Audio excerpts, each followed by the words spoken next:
Alrighty, welcome back to round 3, and we're looking at another matchup which, well, one of these decks was far more popular than the other. We're looking at Guilty Crown against Index Railgun. Now, I actually happen to, if anyone in the world knows Guilty Crown, it's a guy who, Joshua Lee, shout outs to you, my boy, wherever you may be right now. This man, he's so dedicated to GC, and I had to play against this every day. This is like when I was in high school. This is a long time ago now. I played against this deck every single day. See how we met the first time? Yeah, probably. I mean, this is like over a decade now, I think. Yeah, it was definitely a while ago. Not a decade? Maybe like 7 years ago, but over 5 years for sure. No, it's definitely over more than 7 years ago. It was a long time, dude. I think this... Yeah, no, mate. 2012 is almost a decade. What are you talking about? Oh, gosh, it is. Yeah, we're old. We are really old. So, anyway. yeah, it's... we're looking at a pretty interesting little deck here, which had a finisher, an actual finisher. It has this 3/2 shoe that can clock kick things. Oh man, and for only 1 stock as well.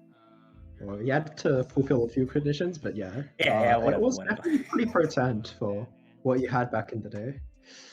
Yeah. And then we have, of course, Index Railgun.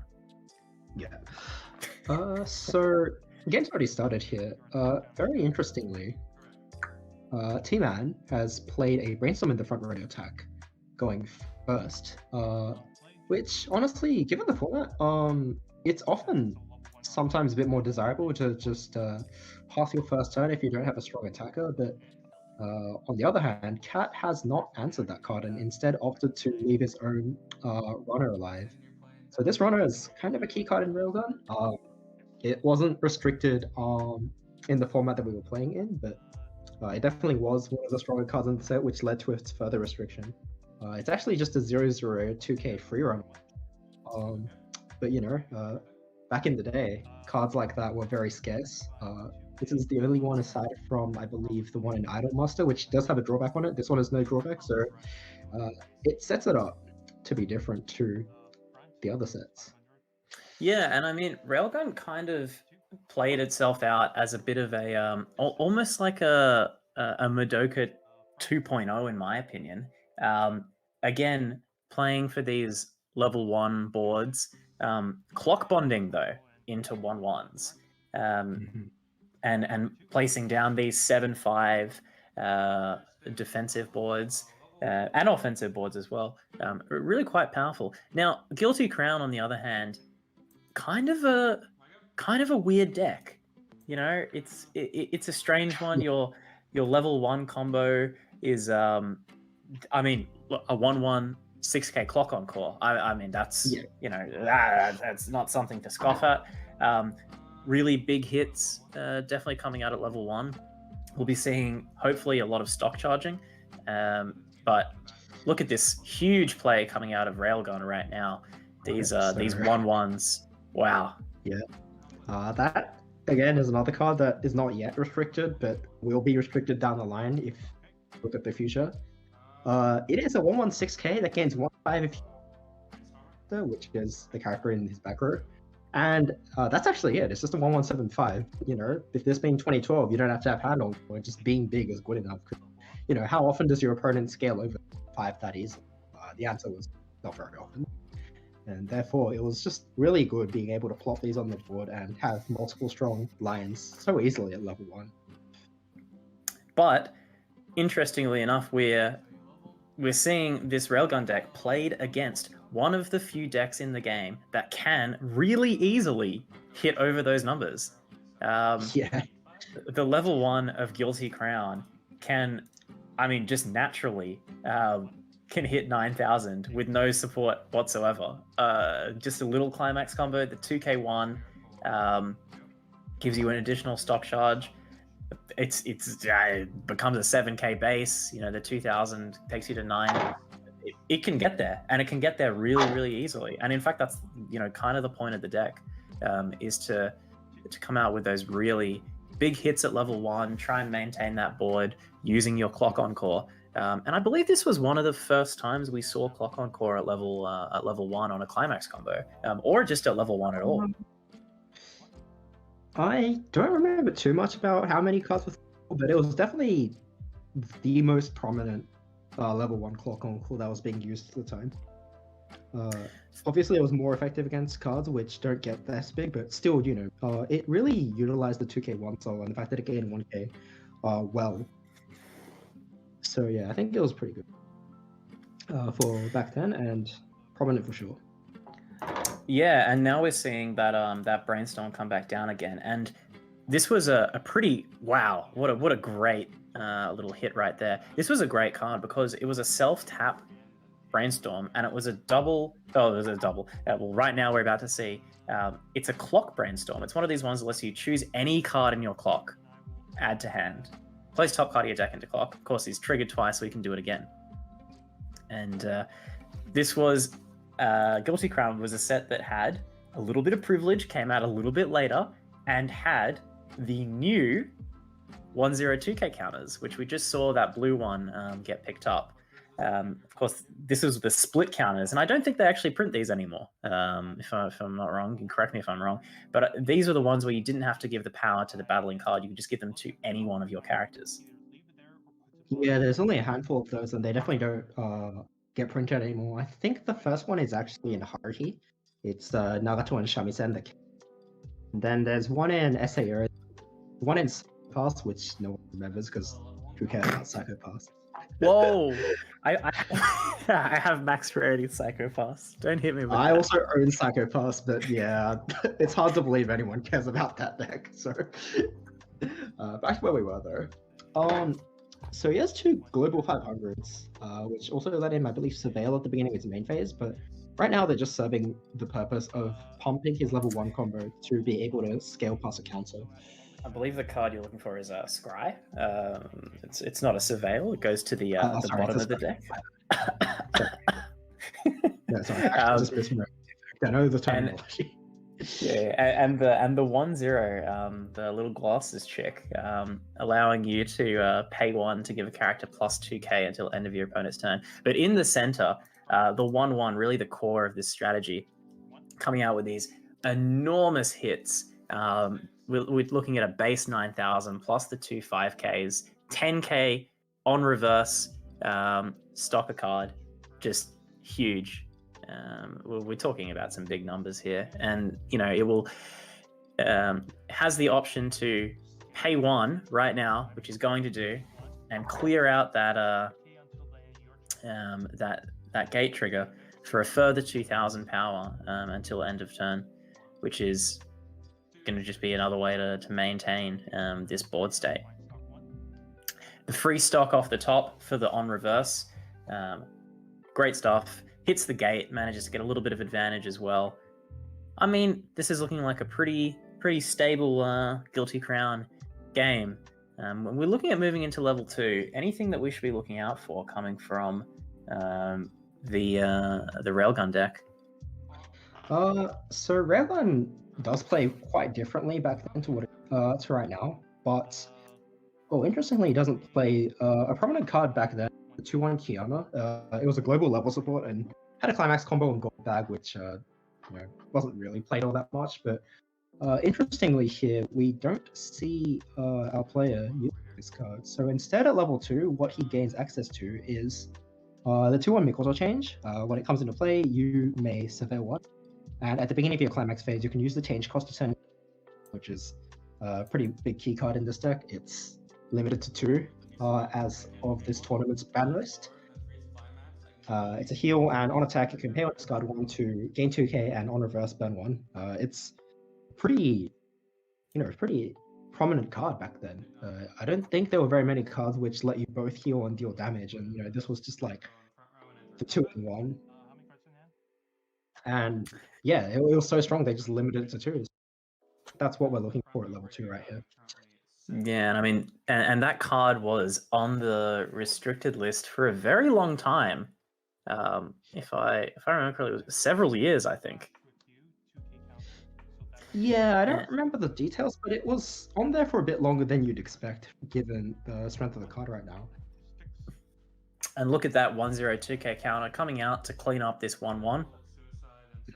Great stuff. Forced to crash into the 1-1 in the center, but hitting that gate trigger for a little bit of, or the salvage trigger if you'd rather, for all the zoomers in the chat, giving us that little bit extra hand advantage.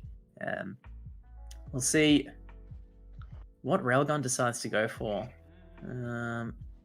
Having a look at the Pajama Makoto, but that would be the aforementioned change. Yes, it is a bit costly to use the change here, though. It is a beginning of climax phase change. You have to pay 2 additional to the 1 stock that it already costs to play, and you have to discard a card as well. So, it's nice to use, but not always just accessible. So you do have to be a bit careful here. And given that Guilty Crown is a bit ahead in resources from what it looks like, I think he would want to be a bit wary about whether or not he uses it immediately next turn. But he triggers a door here, so might not have to worry about that discard cost anymore. Yeah, definitely going to be helping with that. And of course, Railgun in the late game does need to be able to discard cards in order to get value out of that Kuroko and Makoto finisher. So even though a little bit of a push happening here into Guilty Crown, still fairly stable, ending the turn with still having the 1-1 on the board, not needing to clock encore, and going into level 2. Now, level 2 for Guilty Crown is a bit weird. I mean, you've kind of got some options here. Of course, you've got the change combo, which has a little bit of a you can boost one of your characters by 1500 before you activate the change.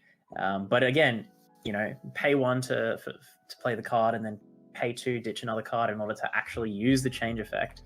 So it's an expensive change for sure, but it does bring out a 10k with heal, with the climax combo that I believe is not in this deck. Let me check. It is in fact in this deck at 1 copy. It is the stock. So the single. Yeah. So this card now exists in Dawn because of the added promotional cards, but in 2012 that didn't really happen. So it's just a stock soul, and yeah, it's a 1 copy here, split with vanilla. Actually, not a vanilla, but we might see that later. So we'll see how that rolls. Yeah, a bit of an interesting one. Coming out with this is a really interesting card off the Guilty Crown is the 1055 red card that we've just seen played in the middle, which of course has a climax combo with the gate trigger.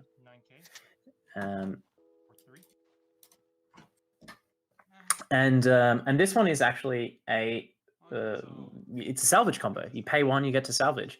However, it has a pretty heavy drawback of when it becomes a reverse, your opponent can choose a character in your waiting room and place it on top of your deck. So it's a nice little way to gain a little bit of advantage, but it can definitely backfire if your compression's a bit weak, or if your opponent just manages to have a lucky hit. But it looks like setting up for that level 3 that'll be coming up pretty soon by taking that level 3 shoe on the salvage. Side is to crash the 1-1 as well into the Railgun 1-1. It's not very often that you see a deck that plays 2 different level 1 combos at level 1. Both of them on climaxes as well. So a very interesting deck building choice. Looks like it's paid off in this game for sure, managing to get both of those climax combos to activate. Really, yeah, pretty good stuff. I mean, it was hard to make a build with Guilty Crown, to be sure, just because you could run double climax combos at level 1, but sometimes it'd be a little bit clunky. Sometimes your cards didn't really do much going into the late game. It was an interesting one for sure. We definitely did see it more often as the deck developed and people became more comfortable with it. But really important to note here is we do see two key cards still on Guilty Crown's board. First of all, the 1/0 support. This one is going to give the ability to check the top card and guarantee the 3/2 clock kick, which is going to be really, really important. And secondly, of course, is that 2/1, which is currently just being used as a big boost of power, 1500 per turn, and can be used as a change if necessary. So, interesting game so far. I can't quite see how much stock Railgun has. It's at least 3. But, Guilty Crown in a decent position, Railgun in a decent position. I mean, who knows? This could really go either way right now, I think. Yeah, it could. If Guilty Crown was on less damage, then I would say that it would be ahead, but due to that damage differential here, I think that Railgun can capitalize on that small margin and just keep pushing, because healing and finishing in this deck is sometimes just the same thing. Right, So exactly. that's And I mean, the both of these level decks can 0. do some pressure. So that's the level 0 comma. It's a rare character, rare as in unusual, where it's a level 0 but costs 1 stock to play. It's a global 1k to your Esper characters on your turn. Well, specifically psychic powers. It's different to the mod one. And a front 500, so it buffs any character in the deck aside from itself. This is actually a pretty unusual card to be seen in a deck, as you can't play this as a turn 1 attacker, so you can't really treat it in 0. And a lot of the time at this stage of the game, it's not as strong as the 2/1 Kiyama, which Cat isn't actually playing in his deck, which is a level. So I'm very curious to see what made him opt to play this character over Kiyama, and to see whether or not it ends up being effective in this game. Yeah, and it does look like he's playing green anyway, so it's not like he wouldn't be able to use the Kiyama. However, we are seeing the big board coming out again. These 1/1s back in play. The wall, offensive and defensive, could potentially be very, very rough for Guilty Crown to deal with. Other thing to note as well is, of course, that Guilty Crown's finisher only procs on level 2s and higher. So that Shu 3/2, only able to clock kick if your opponent's character or the character that you're attacking is level 2 or higher. And even if Guilty Crown does get hit up to level 3 this turn, they won't be able to respond with clock kicks because there are no level 2 or higher characters on the board currently. So, interestingly enough, there's kind of no downside for just smashing face here. I guess if I could add one potential drawback of this line of play is that it does look like Cat has exhausted his stock, and if Cat does level, given that he's on 2/5, it's pretty likely he is going to be a bit limited in what he can do, especially healing, because you can only heal once per 2 stock in this format. So yeah, while he does dodge that clock shoot, he is a bit limited in what he can do. So if I were think we're just waiting on a judge call here quickly. Okay, it's a judge call. So what's the issue? Just gonna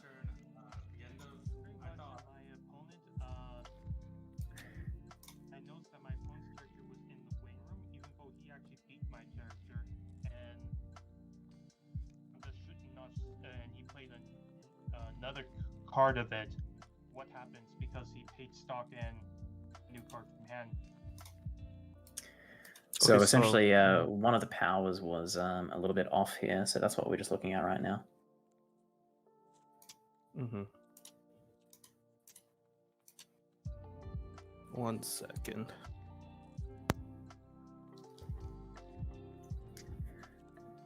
So just for the stream, we've just paused the game here. We're just checking. Maybe there was a miscalculation on damage, and we've got a judge in just checking to see if it can be wound back, how we can resolve this situation. So if you just bear with us for a moment while we figure out exactly what happened there. Fortunately, because we do have the stream, we can wind these things back and have a look at what the game state was like and do our best to resolve it.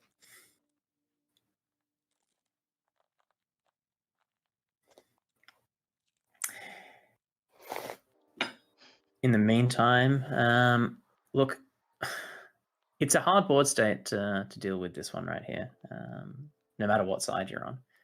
You do have to play this matchup pretty carefully, I think, just because at any point you are vulnerable to these big late game finishes coming out and closing the game out faster than normally you can deal with it in this format.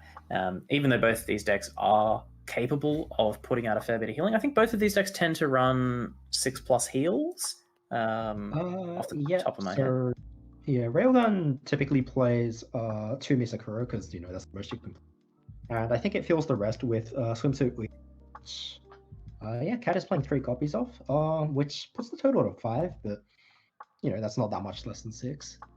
And Guilty Crown, yeah, guys, I can do that. Okay. Guilty Crown, plays the level 3 Nori and Shu we've mentioned before, the change target and the clock kick. And on top of that, it looks like T-Man over here is playing the level 3 Ayase, which is not a heal, but it does have the ability to reduce the soul of the character facing it by 1. So, if you weren't going to cancel the damage anyway, just playing that card in your technically, reduce the amount of damage you took by 1. So, in a weird way, could be considered healing. And in that sense, he plays a grand total of 9 level 3s, which reduce the number of cards on his clock.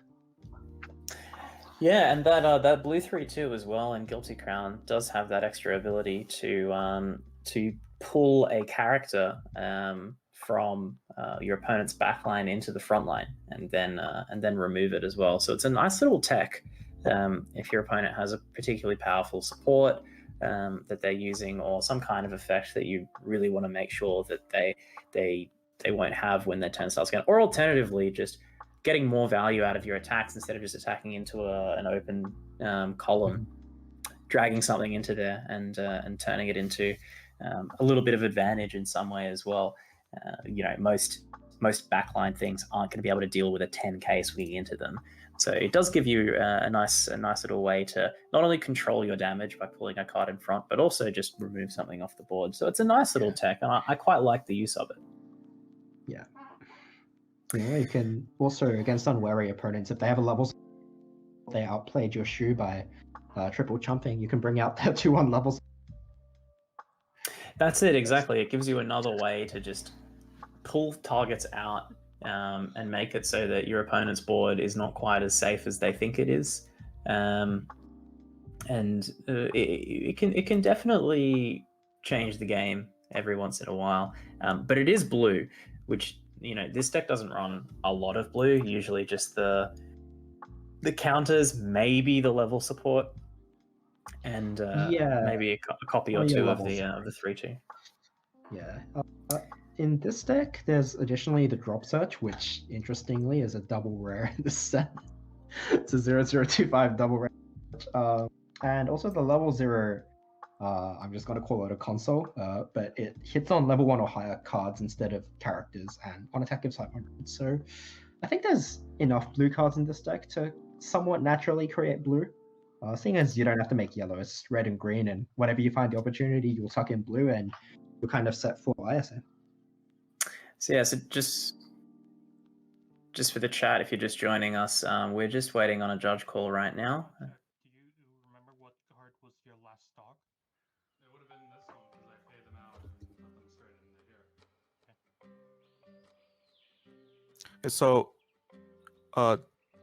for Cat, you take the stock back and you take the card back.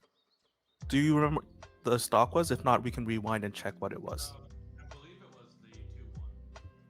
Yeah. Right?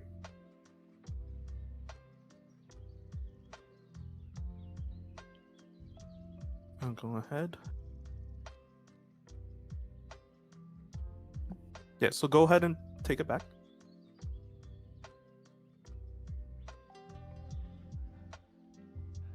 Now we can continue. Yes, and take the 10 and then continue. Take the what? Yeah, continue. You took the Kuroko back from waiting, and you put the stock back, and then continue from there. Okay. So let's start first. Okay, looks like we've gotten a resolution of that one. Just had a brief issue with some of the powers. Card got reversed. It shouldn't have been reversed. So the stock has been reset and the card added back to hand, and we move into the attack step here. Quick little revert, and unfortunately these things happen sometimes, especially in games where we're dealing with translations, foreign languages, lots of different effects flying around, so stuff happens, but resolved between the two players as Railgun continues with its onslaught.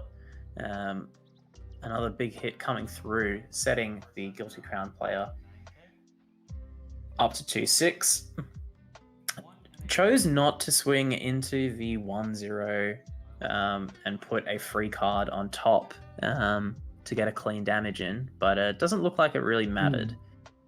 Well, I guess that 1-0 counter going into the level, pretty indicative of the fact that it looks like Guilty Crown's going to be trying to use that 3-2 blue at some point. So threw that one in just to get ready for it. It's a risky one for sure. So I was just gonna say it was possible that Cat here was trying to control Team Man's draw by attacking that level 1 last, but it seems that it's just unintentional because he forgot or didn't know about that effect, and yeah, now he's sacked a 2-1 change on the top of Team Man's deck, which is most likely weaker than any other card that he could draw right now, and it ended up kind of being beneficial that he attacked that card goes to somewhere down the line because the damage stuck anyway. So getting that little top check, and seemed pretty happy with what he had. Put it straight back on top there. But now, like we said earlier, Guilty Crown would love to play some clock kicks, but not necessarily able to do much with them without having any level 2s on the board to swing into. So we might see a more conservative turn come out here. We'll see what goes into that third empty front row slot. I don't know. It's always a weird position to be in where you have the heal, but do you just need to push through for damage, or here we go, just pretty much a vanilla coming out here to put some pressure on. Deciding to keep that 2-1 change as a way to keep pumping by 1500, comes in for 3 damage, and now this is a card I have not seen for a very long time. This is the 2-1 event counter. Yeah, so that is Big Spider. I think someone in chat mentioned it earlier. It chooses one of your Judgment characters and gives it 4k power and sends this card to memory. Judgment is not the main trait in this set. It is a trait held by Kuroko and Liharu out of the characters in this deck, I believe. It's basically the after-school semi-policing activity they do. It's hard to explain if you don't watch this. But yeah, basically, it's a 4k counter for a certain subset of cards. Yeah, but that 4k, huge, really, really huge there. Getting rid of the of that heal, which was swinging at 12,000. Wow, that's definitely a blowout. I was gonna say, while T-Man here has a lot more stock than Cat, I believe the fact that he wasn't able to play the Tsugumi level support by this turn is gonna hurt quite a bit. Even if Cat didn't use the Big Spider on the previous turn, it left his 3-10k system to basically any attack by level 3 because of the Komoe support. It was always just going to be out of the counter range. And this is a really easy comeback turn for Cat. Yeah, out comes the big hits. Big hits here for sure. Some big numbers. Does manage to hit that cancel, but that little on reverse burn is going to maybe clean things up at the end. But the 2 cancels do come out, so this is going to be a safe turn. We'll be able to respond in some way. There is the pay 1, discarding a card, and this is going to be on reverse 2K and the little cancel burn. Oh, the cancel burn effect. What am I talking about? This isn't no, it's an on-reverse. Musashi. On reverse burn. There you go. Yeah, the on reverse burn, which is just, you know. The 3 swings cancelled and the burn 1 sticks, but given that, you know, T-Man has all that stock at hand and he's just pretty comfortable clocking here, it does look like he has heals in his hands for that one. That burn 1 doesn't Ooh, look checks the top card and sends it to the bottom. Hoo-hoo-hoo-y. I mean, okay, well, yeah, there's the level support that you were talking about again. But now that he's got the level support, he's going to get another 2 chances to look at the top card of his deck and secure that shoe clock kick. So, of course, with the shoe clock kick, you do have to rest, pay 1 and rest 2 of your characters and reveal the top card of your deck. And if it's level 1 or higher, the shoe gets put. Oh, and he leaves it straight on top. Here, there you go. He's got it. He's lined it up. He's happy. He's ready. We're going to see some nice spicy plays coming out here. Pay 1, flip it. You already know what it is. Show us what it is. It's the 3-2. Big hits coming out here. We're looking at, what's this going to be? 10,000 plus the 1K, 11,000, another 1,500, 13,5. 13 and then another 14.5 at least. 11, 12, 5, 13. 14.5 for the moment, which is 4K over the level 3 on Cat's, which means that even if he does have another big spider, it won't be enough to protect his character and dodge the clock kick. So again, here, I don't mean this is any kind of roast, but if that level 0 Komodo, Come on, do it, boy. Rip into him. if that was a level, if that was a Kiyama instead of, it would have actually still been a threat for the counter. So yeah, I'm just really curious as to why that card is Komoe instead of Kiyama. Hit, cancelled, and then the clock burn. Big damage. Ooh, big damage coming out here. The double soul trigger on top coming out.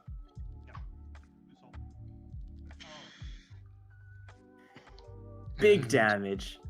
Ooh, the cancel on 3. You got to be happy to see that. Yeah. And then sure. here comes a swing for 3 after that as well. Oh, and judging by the way that T-Man flipped those 2. Cat flipped those 2 over. He knew those last 2 were not climaxes. Yeah. So really praying for that flip off the top. This is getting to be a pretty spicy game right now. 3-0 on the Guilty Crown, with the level supports in play. You know, you've got the global 500 as well. I mean, whew, it's really it's really spicing up. Oh, takes the 3. 6. Whoa. Wow. So Can't clock, buddy. You can just see the corner of his hand, but it looked like he drew a global 1K soul, 1K1 soul climax, which honestly might just be the card that he needs to win. But, oh, what is this? So Hold on. He's using the level, I believe this is a level 1. Yeah, the level 1 climax combo on Misaka Mikoto, which is actually just the full name of the character. Yes. You can pay 2 and search your deck for a level 1 or below Esper character and play it on any board. Any place on the board. So right, manages to cheat out something. Yeah. Right, so looking at his list, it doesn't look like any of the level 1s that he can bring out of his deck are particularly important right here. He does have a 1/1, which allows him to discard a climax and salvage a character if he triggers a door, but it's not particularly important right here. Decides to go for another copy of the Komoe. Yeah. Which doesn't... Oh, maybe not.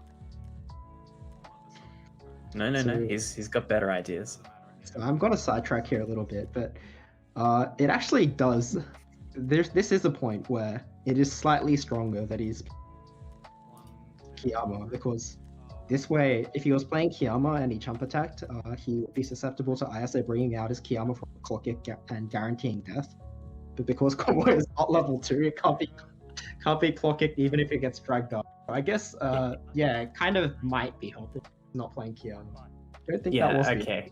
I don't know about that one, Chief. that's pretty niche. His chance of death just went from 0% to, I don't know what the actual percent is, but something higher than 0. Yeah. Well, some big hits coming up. Bam, cancel off the top. I don't know about direct attacking with a level 1, especially given the opponent has 2 top characters. That's a very easy side for 1 target, especially when you're on 3-6. That's not a kind of weakness that you want to leave on your board. So, it might have been a bit safer to put her in the direct attack lane to at least not allow a really neat side for 1. Especially given the top card so many times. It's really easy to make a side for 1. Yeah, absolutely. I mean, Guilty Crown just off this is going to have 2 opportunities at the bare minimum and can just replay over cards to get another shot looking at the top card of the deck. Well, interesting. He doesn't clock here. I thought he would. It doesn't really matter depending. Wait, did he take his damage for refreshing?